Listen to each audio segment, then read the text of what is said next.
ये कहानी उस खौफनाक हसीना की है जो सिर्फ नाम से ही नहीं बल्कि अपने हाव भाव से भी डराती थी। उसकी हंसी में एक अजीब सा जादू था जिसे देखकर हर इंसान का दिल दहल उठता था।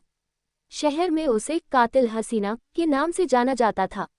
लोगों का कहना था कि जिसने भी उसकी मुस्कान देखी उसने मौत को गले लगा लिया।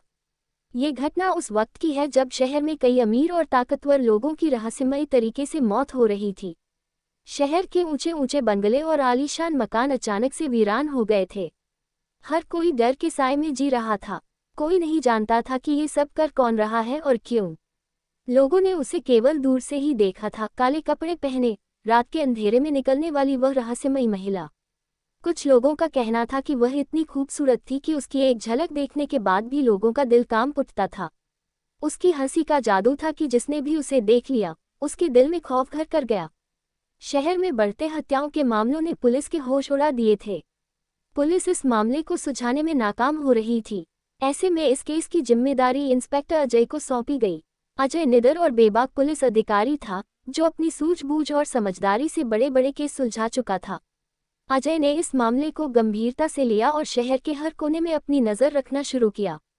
उसने अपनी टीम को आदेश दिया कि वह हर उस जगह की तलाश करे जहां ये कातिल हसीना दिखाई दी हो। लेकिन कई दिनों तक कुछ हाथ नहीं लगा। एक दिन अजय को एक सुराग मिला। एक बूढ़े चश्मदीद ने बताया कि उसने उस हसीना को एक पुराने सुनसान महल में देखा है। महल को लोग भूतों का महल कहते थे क्योंकि वहां अक्सर अजीब अजीब आवाजें सुनाई देती थीं।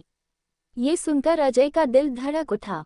उसने सोचा, हो न हो यही वह जगह है जहां से हसीना अपने शिकार का चुनाव करती है। अजय ने अपने कुछ विश्वसनीय अधिकारियों के साथ महल में घुसने की योजना बनाई।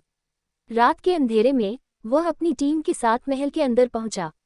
महल की दीवारें खंडहर बन चुकी थीं, हर जगह धूल जमी हुई थी और कहीं कहीं चूहे भागते दिखाई दे रहे थे। वहां का माहौल इतना भयानक था कि किसी का भी दिल दहल जाए। महल के एक बड़े कक्ष में एक मध्यम सी रोशनी जल रही थी। जैसे ही अजय ने कमरे में कदम रखा उसे वहां वही हसीना खड़ी दिखाई दी। काले कपड़े पहने, बिखरे बाल और चेहरे पर वह खौफनाक मुस्कान। जिसने भी उसे देखा था उसका जीवन वहीं समाप्त हो गया था। अजय ने हिम्मत करके उससे बातचीत करने की कोशिश की। उसने उससे पूछा, तुम कौन हो और क्यों कर रही हो ये सब? उस हसीना ने केवल मुस्कुरा कर उसे देखा, लेकिन उसकी आंखों में एक अजीब सी चमक थी। उसने अपनी कहानी सुनानी शुरू की जो कि दर्दनाक थी। वह एक समय में एक आम लड़की थी जिसका नाम नेहा था। उसने एक अमीर आदमी से प्यार किया था जो उसकी दुनिया थी। लेकिन उस व्यक्ति ने उसे धोखा दिया और एक दूसरे अमीर लड़की से शादी कर ली। नेहा को बदला लेना था। उसने अपने प्यार की आहिस्ता आहिस्ता मौत की योजना बनाई। उसने जादू टोना सीखा, काले जादू में महारत हासिल की और एक खूनी हसीना बन गई। उसने अपने प्यार को मार दिया और अब वह उस परिवार के अन्य सदस्यों को भी मारना चाहती थी। अजय को धीरे धीरे समझ आ रहा था कि यह मामला सामान्य नहीं है। नेहा अब सिर्फ बदला नहीं ले रही थी, वह अपने ही जादू के फंदे में फंस चुकी थी। उसने इतना खौफनाक जादू कर लिया था कि अब वह किसी पर भी काबू पा सकती थी। उसकी मुस्कान में वह सम्मोहन था कि कोई भी उसे देखकर खुद को रोक नहीं सकता था। उसकी मुस्कान ही उसकी सबसे बड़ी ताकत और सबसे बड़ा हथियार थी। अजय का हिम्मत और आखिरी मुठभेड़। अजय ने किसी तरह खुद को नेहा की मुस्कान के प्रभाव से बचाया और उसकी कमजोरी का पता लगाने की कोशिश की। कई घंटों की बातचीत और तहकीकात के बाद अजय को समझ आया कि नेहा का जादू सिर्फ उसकी मुस्कान और उसकी आंखों में है।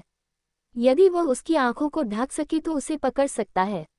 अजय ने अपनी आंखें बंद करके अपनी बंदूक निकाली और नेहा की ओर बढ़ा। नेहा ने उसे रोकने की कोशिश की, लेकिन अजय ने उसकी आंखों को ढक लिया और उसे बेहोश कर दिया।